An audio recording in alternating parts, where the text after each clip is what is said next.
Our lives are the sum of our reviews, and we cannot escape the franchise. Let's talk about Mission Impossible Dead Reckoning.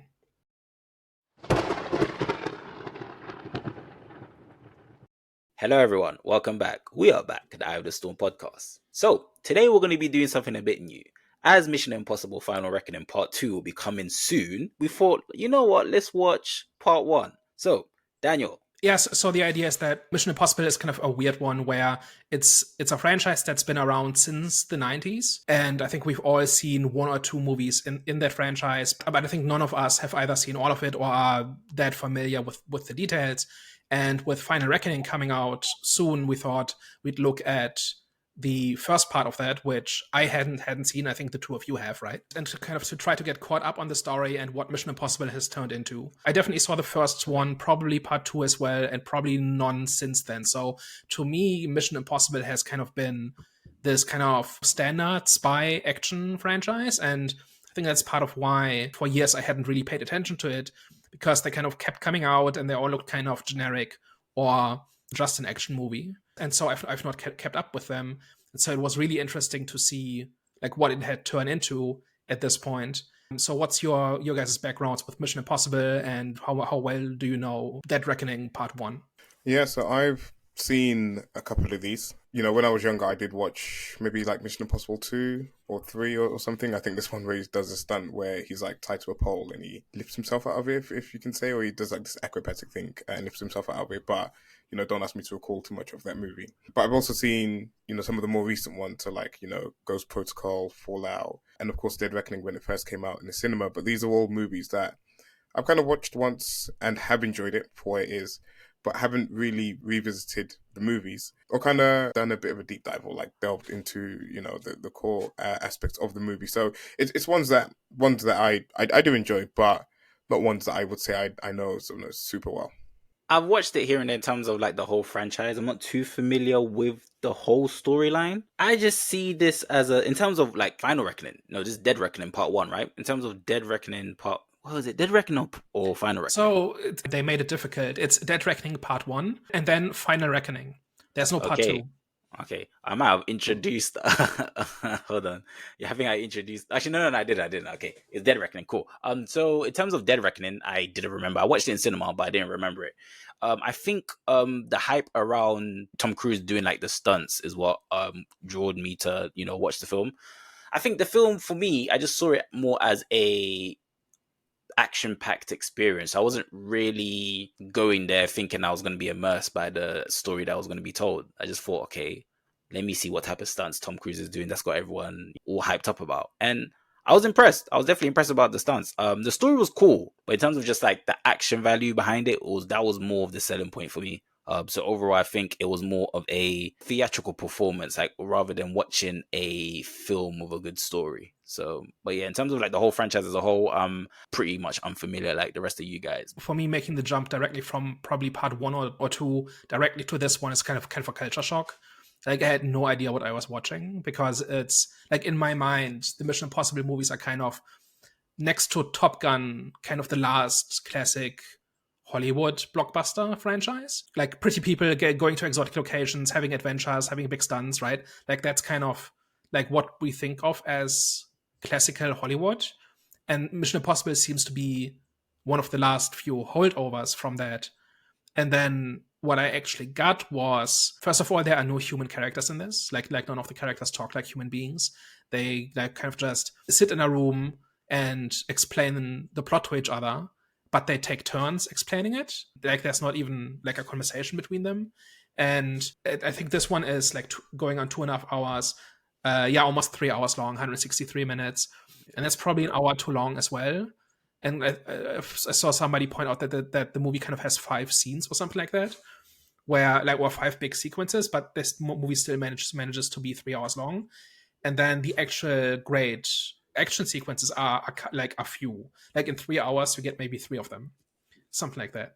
That was kind of my big takeaway from the movie, where I was shocked. Like, this is the big golden age Hollywood blockbuster. Am I crazy? Am I alone in that? For Dead Reckoning, it did feel like a step down from what Ghost Protocol was and what Fallout was, and the story that they had in that. I do agree though that the characters, I feel, always kind of talk that way, where they kind of just exposition dump everything about the plot and the story, and it kind of doesn't feel as authentic. But I feel like because I'm kind of used to the formula of Mission Impossible, I'm kind of used to getting those things. Is that I don't really mind it in this type of movie, and I don't feel like it brings it down as much. And I know this is kind of like you said, boiled down to five set action sequences or scenes essentially. But for me, there was still kind of the thrill there in this movie in terms of just the stakes and the spy thriller aspect of it, of kind of like what's going on, of like,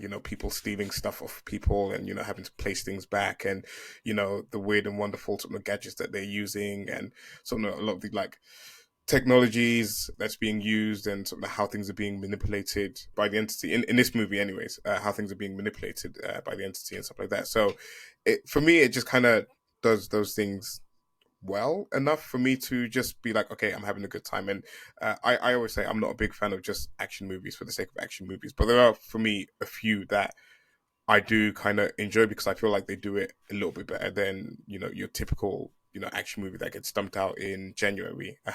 I'm looking at you, the beekeeper. Things like John Wick, where the action's like incredible. I don't think, the action in this is on the level of John Wick. I mean, there's some, really good stunts here, but I mean, kind of like the shooting scenes and actions and stuff like that. I think John Wick does it better, but there's just like this familiarity of it. And again, I don't know the franchise super well, but every time it comes on and every time I like see it, you just kind of get that reminder, you get that feeling of, oh, this is a Mission Impossible movie. Oh, it's going to have like these set things in there. Tom Cruise is going to run a long distance in the movie. You're going to have like the whole face swap thing where, they pretend to be someone else with a face and this and the other. You're going to have like things that go wrong. You have like your sidekicks and all that stuff. It just all felt familiar. And I feel like that's kind of what I enjoyed out of it. For me, I feel like most spy movies are like that. They feel kind of corny, and I wouldn't say generic, but corny is definitely a big thing that I get whenever I watch these movies like Argyle. There was another film which Cody Baxter, that was actually one of my favorites back in the day. So very like it feels very, like I said, theatrical. It feels like you're watching a theater show. So going into Mission Impossible, that's what I was expecting. I didn't necessarily have the same experience that you had, is because I already knew what I was like walking into when it comes to spy movies. Unless you guys disagree that spy movies mostly are like that. Well, I would disagree with that. Like, there's nothing about spy movies that requires that people kind of are stiff exposition machines. Like, generally, they still talk like people. Like, even the first, like the movie, the Mission Impossible movie I have the clearest memory of is the first one, and in that people talk like people. And then we do have like scenes where somebody explains something or introduces a technology or something, and we do have like the big elaborate like action sequences. Like I don't remember much about the plot of the first Mission Impossible movie, but I remember Tom Cruise suspended from the ceiling, having to hack into this air-gapped server, and then he drops his knife, and then the guy comes in and almost catches him, and then the sweat drop falls down. Like, that's kind of my image of like a Mission Impossible movie, and of like spy movies in general, where yes, it's heightened and people do impossible things, but they're still human.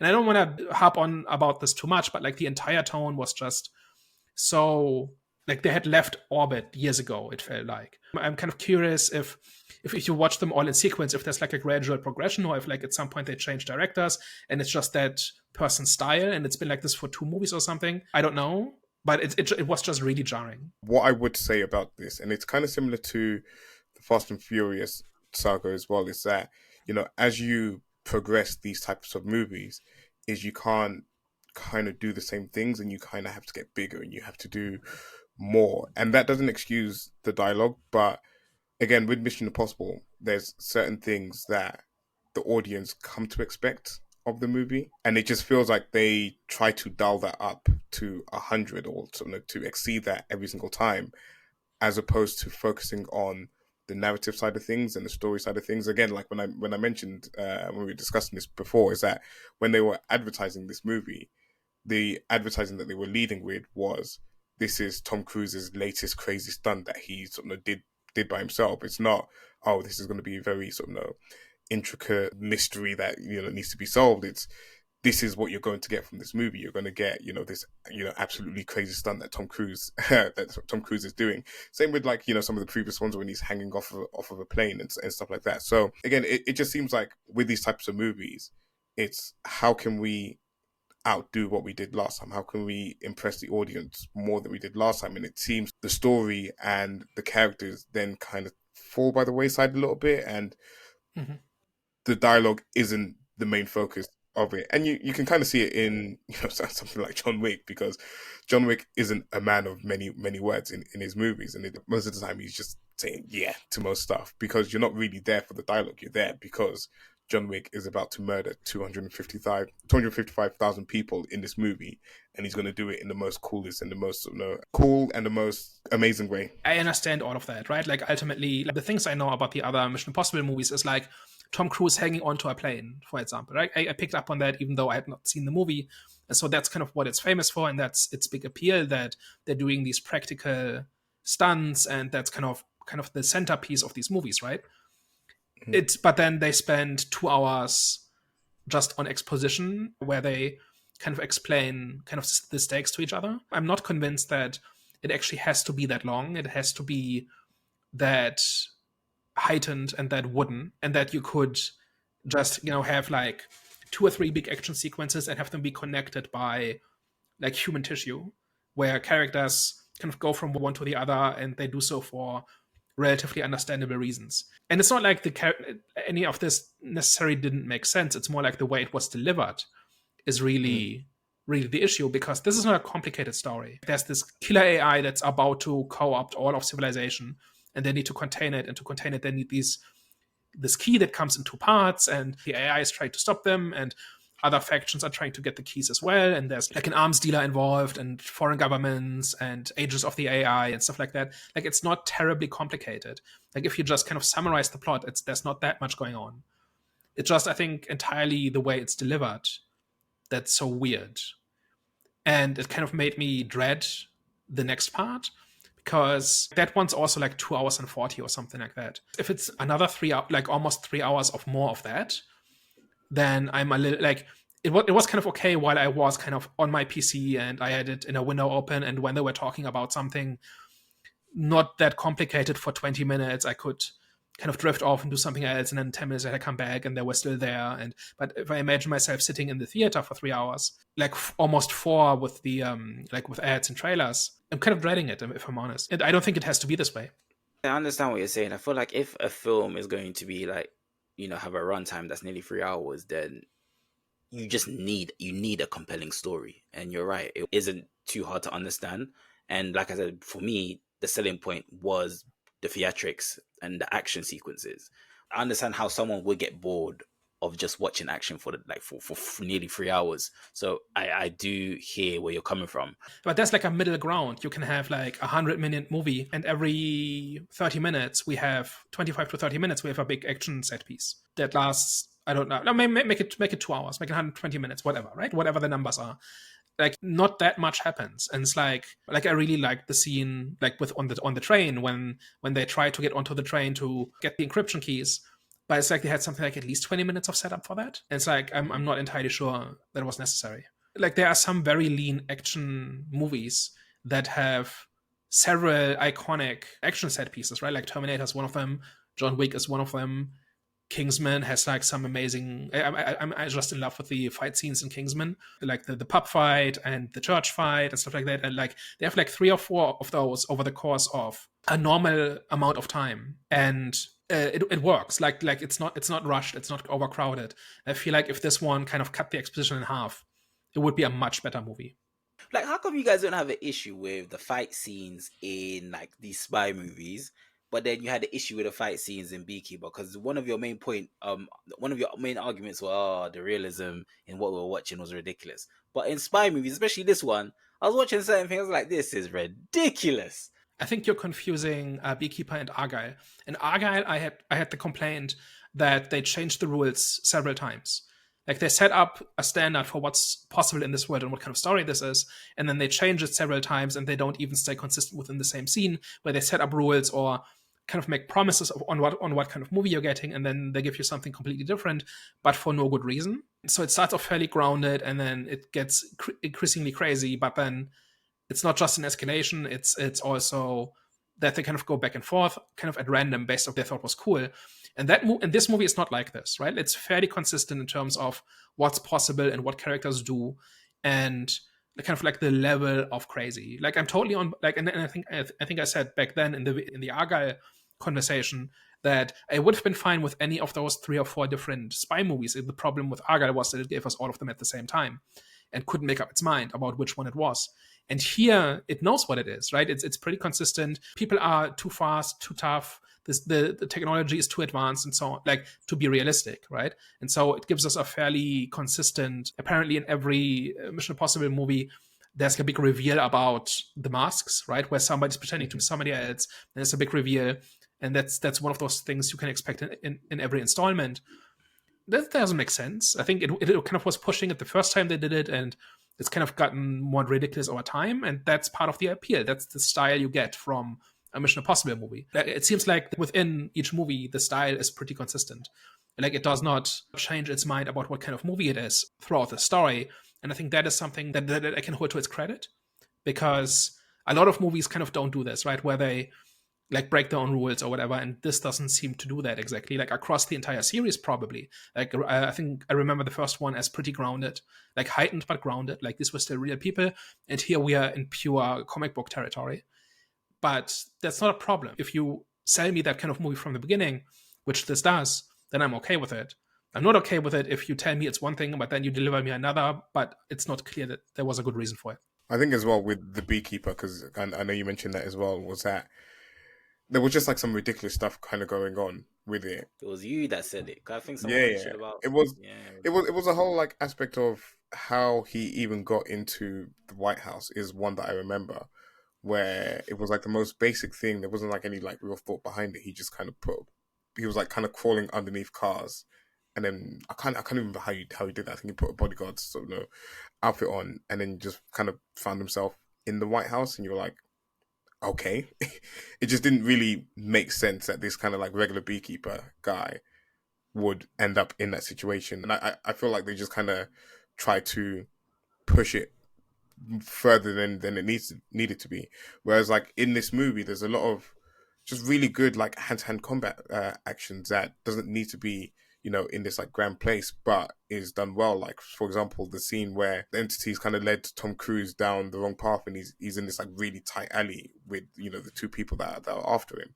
And you're having like this like fight scene, and you can kind of see that his normal way of fighting is changed because he's in this like confined space, and he's having to like make do, and he's having to kind of like, figure things out because you're in this like this small confines. And yeah, you have like stuff like on top of the train and stuff like that, where they're trying to have this fight and they're like ducking power lines and stuff like that. And that's been in previous movies before, not just Mission Impossible, but other kind of like spy movies. But overall, it's like Daniel said, it's realistic, and it's not, kind of changing what it is. These are people that know how to fight, know how to do hand-to-hand combat, and they just do it to like a good standard in this movie. And no one's invincible in this. No one's just like this like Mary Sue that's like absolutely destroying everyone. Like, yeah, they're all capable spies, right? And they do capable spy things. And like at no point did I, like, watching this, kind of did I think, oh, this is just stupid. And I think that is kind of, that ties back to like the practical stunts thing, where the big appeal is that at least once in the movie, Tom Cruise does something absolutely ridiculous, but he's really doing it, right? Like in this movie, he's kind of paragliding off a cliff to catch up with a train. And I don't know what movie it was, like one of the earlier ones is where he's hanging onto the side of a plane while it takes off, and he really did that. Obviously, he was secured and everything, but he really did that, right? It's not CGI. And to me, there's the big appeal. Then I compare that to the trailer for Final Reckoning, and that looks so much better. Part of why I was harping on about the negatives for part 1 in the beginning was that I kind of had seen the trailer to Final Reckoning first, and then I watched Reckoning Part 1. It's just so different. Like the pacing, the tone, the style of it is so different. And that's because the trailer is, you just cut it down to, a minute of the highlights. And if you do that, it looks much more exciting. It looks much more fast paced. They don't show the big, exposition scenes. And then that's kind of the bulk of the actual movie. So I'm kind of wondering what that will be like in the actual movie if we're in for like 2 or 3 prequel sequences and then a whole bunch of talking for the rest. I'm not entirely sure. But like just the trailer itself kind of promised me, like that's kind of why it got my attention in the first place, even though I haven't seen a Mission Impossible movie in at least 10 years, is that like this is kind of old school Hollywood. This is practical stunts, this is set pieces, this is action adventure. And this is something that so many movies don't deliver at the moment, right? Like even the big action blockbusters don't really do that. They either tend to be pure CGI action or they minimize the action adventure. So that's kind of where I'm sitting with this, that I kind of want this old feeling from the 90s back. And the trailer seems to offer me this, but then the actual movie doesn't seem to. Do you feel like the spy genre is coming to an end, especially after this drops? Because obviously we saw what happened with Argyle, and I asked that question because obviously what you just like kind of jumping off of what you're saying, it feels like the whole, you know, big theatrical blockbuster feeling when it comes just to like the action and CGI is kind of like dying out because we don't get anymore. Do you feel like the whole spy genre, people are just kind of like tired, not even tired, maybe they feel like they're a bit too grown up. Especially after Final Reckoning drops, you think the spy genre is going to die down?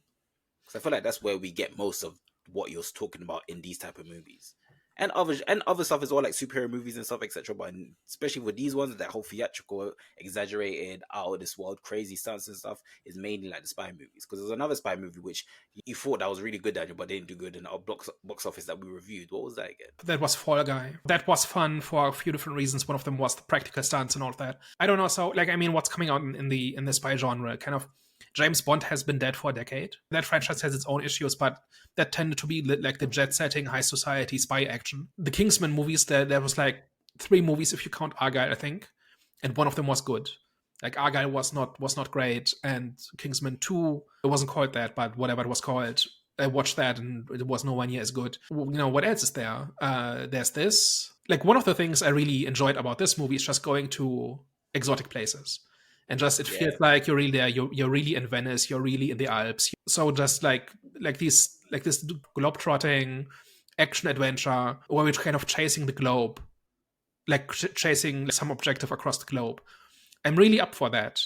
And then kind of that's why I was kind of going into this kind of with kind of an optimistic take or an optimistic attitude, because like that I kind of want more of that from movies, and many of them are not really giving that to us. Even just beginning with just being in real places, just the sense of scale. Like there's a whole bunch of scenes in this where like we really are in Venice and really are running across the bridges, and it kind of matters that we're in Venice, for example, for no particular reason. Like that fencing scene on the bridge in Venice kind of stood out to me. Like, this is cool. Like, this does not look like every other action movie I've seen in the last 2 years, right? This looks different. It feels different. Even simply just the physicality of being in a place that is not something that the average action movie even does these days. They never feel real. They never feel like it's an actual place. And that is kind of why I'm kind of in this ambivalent place, right? Where I want it to be good, but the first part didn't make me too optimistic. But I kind of want, I kind of like the platonic idea of like this classic action movie. No, you're right. And I think especially like the location point that you made was definitely a highlight for me as well. It kind of reinforced the feeling of him being a spy, because I haven't seen a spy movie in such a long time. So just to bring this back to your question, like, and the spy movie tended to be really good at this, right? Like, you go to all sorts of places and they look and feel different. And you go through 3 or 4 different places. You go to Istanbul, and you go to Venice, and you go to Egypt, and you go to Tokyo or Hong Kong, like, and it feels different. And it feels like you're going across the globe, and the story is big, and these are people who operate on a different level, and that's fun to watch, even if it's not realistic at all, but it's still fun to watch. And like, the spy genre has tended to deliver on that fantasy really, really well. And like, with a lack of that, with not many of those around, like, there's not much else that really is scratching the same itch. Yeah, I feel like it also enhances an action scene, especially like the Rome car chase scene. I feel like if that happened in America, it wouldn't have been as good as Rome, because like with the whole yellow car, that's like obviously I know a lot of people from the country actually drive those type of cars as well, and it's just, that scene battle was amazing. But just down to the fact that in Europe's like streets tend to be very narrow and very winding, and that already changes compared to an American city, which is very like on a grid and stuff like that, and you don't have like 500-year-old houses and whatever. It just changes how it feels, right? So if you go to different places, it feels different. And that matters, yeah. What was you guys' favorite action sequence? Again, I would say, and I think I already mentioned it, but I think I mentioned it for a reason, was just that fight scene in the alleyway. Like Daniel mentioned, is that you can kind of feel the physicality of the fight. You can feel the sort of compactness of the sort of place that they're fighting in. And the French girl, Isn't she just called Paris, or is that a nickname? Paris, it might be a nickname, but just like her kind of like ferociousness in that fight when she's just like whacking the pole against the walls and stuff like that, and just like kind of relentlessly going at him. And then even like the final moment of the fight where she's kind of defeated and he's got the pole in his hand, and it's just a test of his character, and he could kill her there and then, but he just like smacks the wall just to kind of show his strength, and he's like, I could do it if I wanted to. And you made me very angry or whatever like that, and especially the situation that they're in. But he's still a good person at the end of it, and didn't need to unnecessarily kill her, basically. Even though there's a bit of plot armor there, but I feel like that's just one that I enjoyed the most, especially even like how he got tricked to sort of to get there by the entity, where he feels like he's speaking to his guy on the mic, but then the entity's tricking him and he's like sending him like down different paths, etc. And then he just ends up in that situation. I just thought everything about the lead up to that was pretty cool. Yeah, kind of like the cat and mouse game in the Abu Dhabi airport. I think that sequence is 2 or 3 times longer than it needs to be, but just the base, like the logistics of the airport, and airports are these very artificial and very scripted and very structured environments where it's very clear where you're supposed to go, and it's one of the most structured environments that most people will be in, right? And to have like this kind of cat and mouse game with the AI where the AI is watching them and trying to trick them, or trying to outsmart them, and these agents are trying to find the agents of the AI, and the AI is scrubbing the footage in real time, and so they have to second guess it. That legitimately was good. In terms of the action, like the paraglide off the mountain, I thought was really, really good. And I liked how all of these, what is it, like 6 movies in, they still made it seem like effort. Ethan Hunt kind of has doubts and he's a little bit scared, and I think he needs more than one attempt to really get going, and he tries to find another way because it's just too dangerous. I think if you're this deep into a franchise, it's very easy to make your main character just way too powerful, in the sense that nothing is an effort, nothing is dangerous. And I was kind of surprised that Ethan Hunt is not at this point in this, like at that point in the franchise. Even though he does superhuman things every movie, it would be very easy for Tom Cruise to make Ethan Hunt like a superhuman, right? Who has no weaknesses and who has no, and he is meant to be super, like not superhuman exactly, but he's meant to be hyper competent and feared by everybody. And throughout the movie, people keep talking about how amazing he is. But then when you actually see him in action, he still is fairly grounded and fairly human. And I think that really helps with kind of the believability of this. Where if it was just a CGI ragdoll that's falling off like a cliff, nobody would care. And if the movie kept telling us how amazing Ethan Hunt is, nobody would also care, because like you're not going to impress me with an action sequence. It has to communicate something. If we're seeing the main character struggle a little bit and be a little bit intimidated, and then he succeeds, then that's much more compelling. And I was really pleasantly surprised that they remembered this, and I think that is why, like, the paragliding scene stuck out to me, because ultimately he just jumps off a mountain and then lands on a train. Like, I've seen that many times in movies, right? Like, just in terms of what's happening, it's not that impressive. But they made it impressive, number one, because I knew it was a practical stunt, at least in part, whatever. Like, however they actually did it. But also, like, the movie told me that this was a big deal, and sold me on the idea that the character knew it was a big deal. And I think that really helps. And again, this is kind of, I was going to say, this is kind of what we ask in certain movies, not to rag on the Beekeeper one more time, but this is kind of what we were saying in movies like that, where it's like, it's not difficult to just add a little bit of humanity into the character, and a little bit of sort of, this person isn't a superhuman and isn't just going to mow through everyone in the movie, because again, it's unrelatable and you can't sort of get behind the character, and it just doesn't feel rewarding to see them succeed and achieve if they haven't had to overcome anything at all at any point in the movie. And again, this is fairly small, and there was like other parts where he's had to doubt, and he's like playing this cat and mouse game with Grace in this movie as well, where he's just kind of he's not perfect, basically. And even when he sees like the main villain in this at first in the airport, and he kind of like recognizes the danger that they're in, and he just like tells them to abort the mission, etc.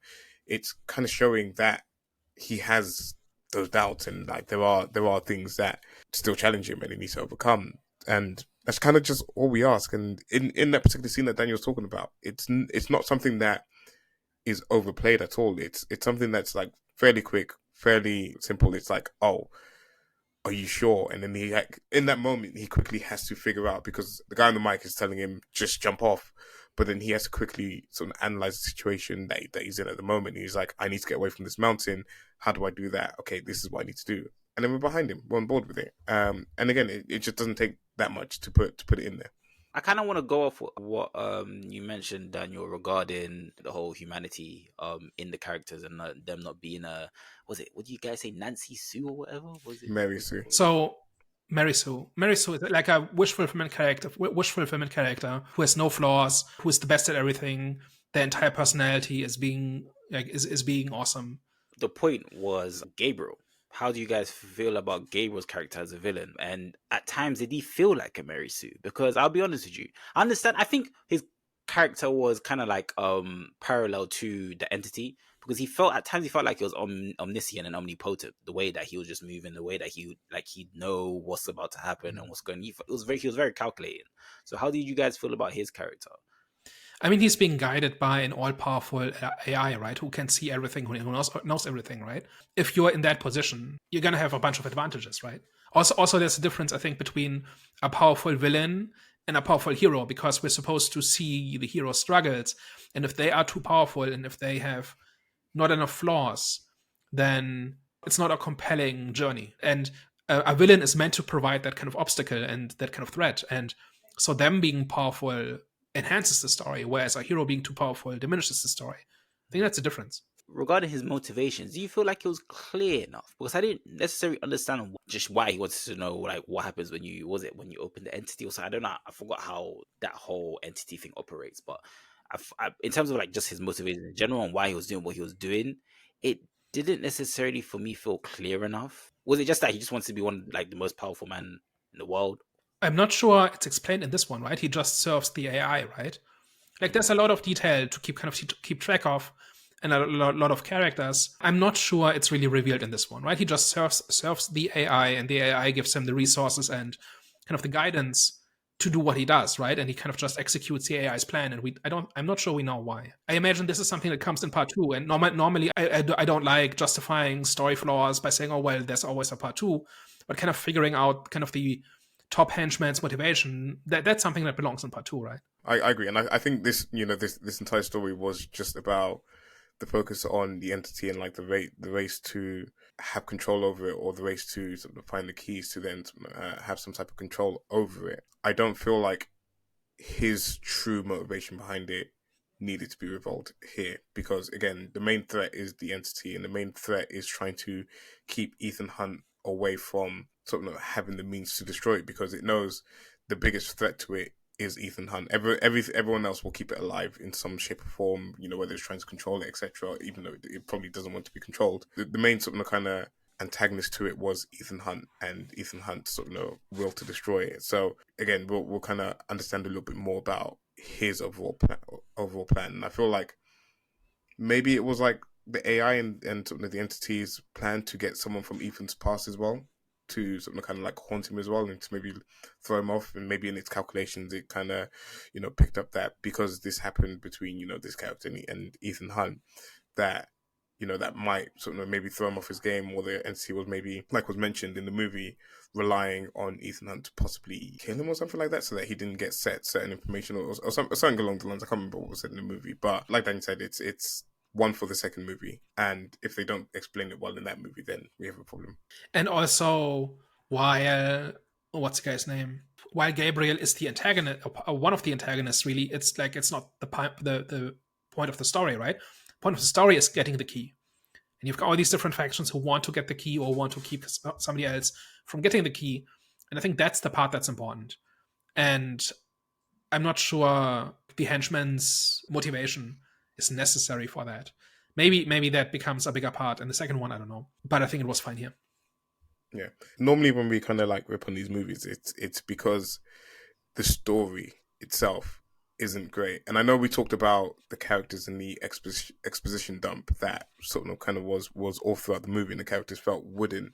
But what did you think of the story itself and sort of the kind of like the main plot of the movie? Because just because we was kind of touching on it, because for me, I feel like it handled it better than most other action movies. And again, it's not, you know, this amazing story with like amazing plot lines and stuff like that in it, but when we're talking about sort of set action movies and stuff like that, all I ask for is, does the plot make sense, and is the story serviceable enough to sort of warrant the action that's kind of going on in the movie? And for me, it delivered that. It delivered an interesting enough story that you can kind of like get behind, and it had enough sort of kind of twists and characters double bluffing and things like that in it for it to kind of be a little bit better. You know, I wouldn't even say it's a little bit better. It was a lot more enjoyable than, you know, your typical action movies that kind of sort of typically come out. But what was you guys' impression of the story itself? Even though I did have, like I said, I had a good experience, but I think that story felt heavily reliant on the past and nostalgia. Because I think when I was watching the story, there was moments, I think it would have been more impactful for me if I knew what was going on, especially like the relationship dynamics and why certain things felt so like a profound, deep moment. When Gabriel made Ethan not decide, but he said to him, "You're gonna have to choose between his two friends. Well, the two spies. Well, the thief and obviously his spy friend." Obviously, that was in relation to what happened in the past. Obviously, you saw flashbacks with obviously the other girl who died. So I felt like a moment like that would have been more impactful. It would have hit more for me if I knew what the hell was going on in the past, and you know what I'm saying, if I knew, you know, just like the backstory to everything. So I think this, when it comes to the story itself, even though the key, like the whole introduction with the AI being the villain, you know, the entity, even though that was like a new incorporation to the whole franchise, I think it was still heavily reliant on what happened in the past. It's a bit of a weird one where it's not meant to be, I don't think, like a continuous narrative.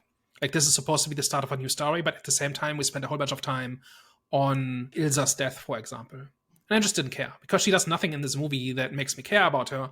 But apparently, if you've seen the two movies before this, it's much better. And we can't really blame like a movie series for requiring you have seen the previous movies, right? Like that's not a criticism exactly. I think a lot of time gets spent on stuff like this, and that kind of just did not. As somebody who's trying to get into the franchise, right, or is trying to get back into it without seeing 6 movies, I think there was a little bit too much reliance on stuff like this. And then the actual conflict itself, I think, kind of suffers from how slow everything is, where the basic conflict of it is pretty simple. We live in a networked world, and so an AI taking over will destroy everything.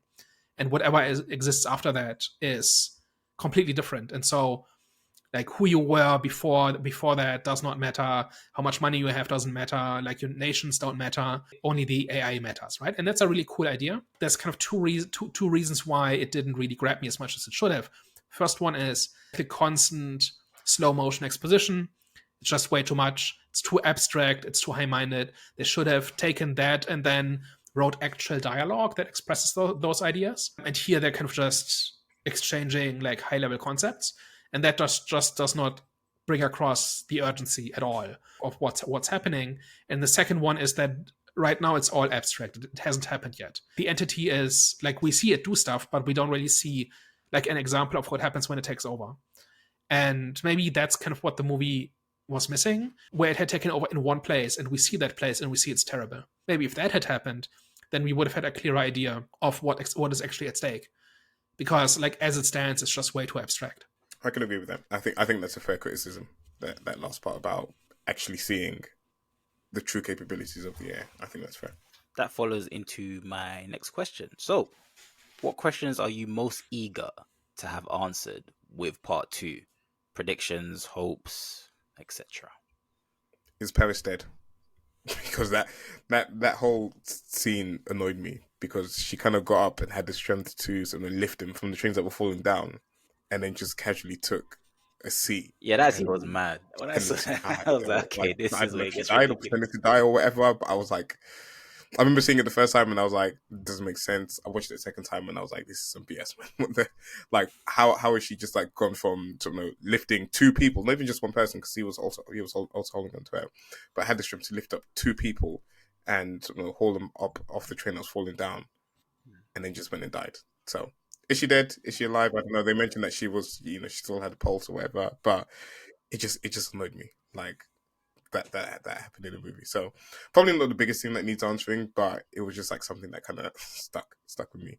But a serious answer, biggest sort of kind of like thing I want answered in this is I actually don't think I've got too many questions to be honest about the story. Again, it's all kind of simple enough. I don't think I care too much about character motivations to sort of kind of want a character sort of conflict. I don't think there's like a great character conflict in this that needs resolving. You kind of just want to see maybe what Daniel said is have the AI take over for a little bit and actually have the threat of the AI be visible for a period of time so that we can then kind of see why everyone is so scared of it and why everyone wants to control it as much as they do. At least in one place, right? Maybe they go into kind of the AI's lair or something, or it begins to take over in one place. So like the style of this movie has made it really difficult for me to get really invested in characters. Like I honestly do not care about any of these people because they don't come across as people. And that's a real detriment. And that's kind of why I was so dispassionate about this movie. Like on paper, I like a lot of the pieces, but I don't care yet. And I think this movie was supposed to make me care. Like that's kind of what the first part does, right? First part sets up the conflict, introduces the characters, raises the stakes, makes the audience care, and then in the second one you deliver on like the big payoff. And at this point, I don't care yet. And I hope that second movie changes that. This concept has so much potential that I want them to do something interesting with that. And related to that, I hope they actually fight the entity. And I hope it's not just a MacGuffin, like a box that sits somewhere and they have to get to the box or something like that, right? And like, I would like them to actually go up against the entity and the entity pulls out all the stops and then the heroes still win. That's kind of what I would want the movie to do. And I'm not terribly optimistic that that's what will happen, but that would be really cool. Where normally they fight humans, right? And they kind of tend to exploit kind of the shortcomings in humans, right? But an AI doesn't make mistakes and an AI doesn't get tired. And how do these super spies fight somebody who has those qualities? And that has a lot of potential. And I just wonder if that's what they're going to do or if it's going to be a little bit more run of the mill. You know, I'm curious to see what they do with it. After watching this movie, would it be something that you'd recommend to someone that wants to get into the whole spy genre, or not even spy genre, just the Mission Impossible franchise? It certainly made me want to watch the others because there's like 4 movies that I have not seen and that are apparently better than this. Like I've read some opinions and they tended to be, yeah, this is not great, like on a character, on a plot level. And if Mission Impossible fans are saying this, then that kind of makes me optimistic or hopeful about what the others are like. And I'm definitely going to check out at least a few of them that I haven't seen yet. And I hope that works out. I actually put on the very first movie. I haven't finished it yet, but I put on the very first movie after watching this one, just to kind of see where it all started. Again, just because I was enjoying sort of kind of what I'd seen and where the franchise had come to, and knowing that the next one is the final reckoning, and I don't know whether it's the last in the franchise. It just kind of made me a little bit nostalgic to see where it had come from and how far it's come since then. And for sure, I think of all the kind of action spy thriller movie franchises, I definitely feel like this is one of the best ones. Even if this wasn't the best installment in the franchise, there's definitely plenty of good movies within the franchise. And again, I know completely, but I do remember having a very, very, very good time with Ghost Protocol and Fallout compared to this movie, even though this one was enjoyable as well. So I would highly recommend it. Does anyone else have anything to mention before we get to last thoughts? That's kind of where my last thoughts. Yeah. Okay, cool. we can wrap I might as well just end there. All right, guys. Thank you very much for tuning into today's discussion. Apologies it didn't turn into a debate, but hey, next time. If you made it this far in the video, thank you very much for rocking with us. Of course, if you liked everything that you heard today, tell a friend. And if you hated everything we discussed and you thought we were just chatting a bunch of nonsense, tell an enemy. We are the Eye of the Storm podcast. You heard it here first, guys. We'll catch you next week. Au revoir. Ciao. Bye-bye.